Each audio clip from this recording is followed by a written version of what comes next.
Le Flash Info avec le centre de stockage de la Manche. Éducation, au lendemain de la rentrée, le comité technique s'est réuni hier matin à Saint-Lô pour statuer sur les ouvertures et fermetures de classes qui posent encore question. Une réunion qui a conduit à 9 réouvertures, une ouverture définitive, 10 ouvertures provisoires et 5 fermetures.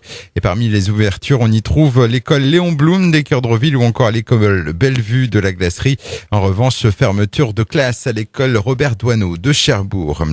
Une triste découverte pour une promeneuse à Saint-Martin d'Audouville dans le Val-de-Serre. Elle a retrouvé une petite chienne de 2 ans attachée à un arbre à l'aide d'un câble de frein de vélo.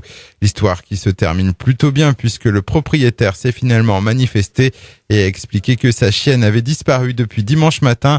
On rappelle qu'une personne soupçonnée de maltraitance envers son animal risque une amende pouvant aller de 450 à 30 000 euros selon la gravité des faits.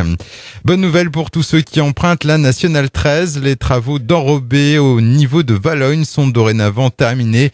Un chantier qui a pris quelques jours de retard en raison de conditions météorologiques défavorables. La 2x2 voies est totalement rouverte depuis lundi soir. Tourisme 2017 devrait être, en termes de fréquentation, un très bon cru pour la Cité de la Mer de Cherbourg. Depuis le début de l'année, les chiffres sont en effet à la hausse et la tendance s'est confirmée cet été. C'est ce que nous explique Bernard Covin, le PDG de l'établissement. Une bonne année en termes de fréquentation, à la fois l'été à plus de 85 000 visiteurs, mais surtout aussi depuis le début de l'année, car dès les mois de mars-avril, on sentait que ça allait être une très bonne année. Je pense que nous sommes d'ores et déjà aujourd'hui aux alentours de 176 000 visiteurs depuis le début de l'année. Donc oui, ça se passe bien, surtout qu'en plus c'est une année où il n'y a pas eu de nouveautés. Nous n'avons pas les moyens d'avoir une nouveauté tous les ans. C'est une année normale au plan de présentation au public, mais c'est quand même une année excellente en termes de résultats. Bernard Covin au micro d'Emmanuel et Julien. Et concernant les prévisions, on estime que le cap des 220 000 visiteurs devrait être franchi fin décembre. Et puis les grandes marées sont de retour jeudi et vendredi avec des coefficients respectifs de 95 et 97. Les pêcheurs à pied devraient donc être de sortie sur les plages normandes.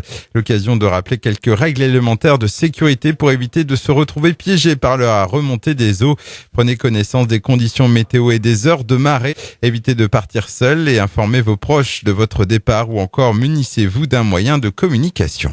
Le Flash Info vous a été présenté par Landra, centre de stockage de la Manche à Digulleville. Pour en savoir plus et visiter notre centre, 0810 120 172, coup d'un appel local.